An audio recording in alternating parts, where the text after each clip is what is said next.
মাননীয় মুখ্যমন্ত্রী মমতা বন্দ্যোপাধ্যায়ের অনুপ্রেরণা এবং ফারাক্কার বিধায়ক মনিরুল ইসলামের উদ্যোগে তিলডাঙ্গা ফেরানি মোড় থেকে তিলডাঙ্গা স্টেশন পর্যন্ত পাকা রাস্তা নির্মাণের শুভ শিলান্যাস অনুষ্ঠিত হল। আজ আনুষ্ঠানিকভাবে এই গুরুত্বপূর্ণ উন্নয়নমূলক কাজের সূচনা করেন মাননীয় বিধায়ক মনিরুল ইসলাম।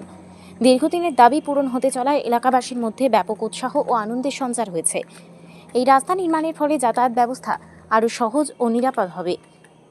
সাধারণ মানুষ ও ছাত্রছাত্রীদের চলাচল সুবিধাজনক হবে। স্থানীয় ব্যবসা বাণিজ্যে নতুন গতি আসবে। সামগ্রিক এলাকার উন্নয়ন ত্বরান্বিত হবে। প্রকল্পের অর্থমূল্য ৫৯,৬১,৭৯৬ টাকা। উন্নয়নের এই ধারাকে আরও শক্তিশালী করতে রাজ্য সরকার ও স্থানীয় জনপ্রতিনিধির একান্ত প্রচেষ্টা ভবিষ্যতেও অব্যাহত থাকবে।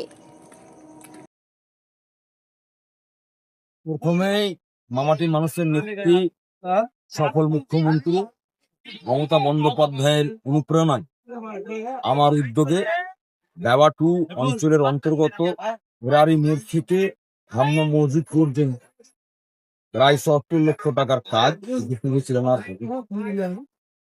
এই কাজের গুণগত মান কন্ট্রাক্টরকে বললাম যেমন ভালোভাবে করবে, এলাকার মানুষকে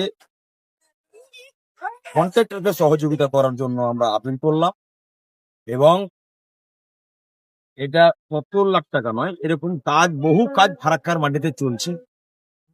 তাই ফারাক্কার মানুষকে আমরা আপিলও করলাম কি 2026 সালে মমতা ব্যানার্জির সরকার চতুর্থবারের জন্য হচ্ছে, আর ফারাক্কা থেকে তৃতীয়বারের জন্য তৃণমূল কংগ্রেসের বিধায়ক নির্বাচিত করে যেন এই এলাকার উন্নয়ন অব্যাহত থাকে, উন্নয়নকে ত্বরান্বিত আরো বেশি বেশি করে করতে পারি, সেই দু আশীর্বাদ থেকে বঞ্চিত করবেন না। মানুষ স্ফূর্ত হয়ে আছে কি কবে ভোট আসবে, তৃণমূল কংগ্রেসকে ভোটটা দিবে। কারণ এই মুহূর্তে পশ্চিম বাংলাতে তৃণমূলের বিকল্প তৃণমূল আছে, তৃণমূলের বিকল্প কিন্তু কেউ নাই, না সিপিএম না কংগ্রেস না এসএফ, কেউ নাই। তাই মুসলিম ভোট গুলাকে ভাগাভাগি করার জন্য একটা চক্রান্ত চলছে বিজেপি।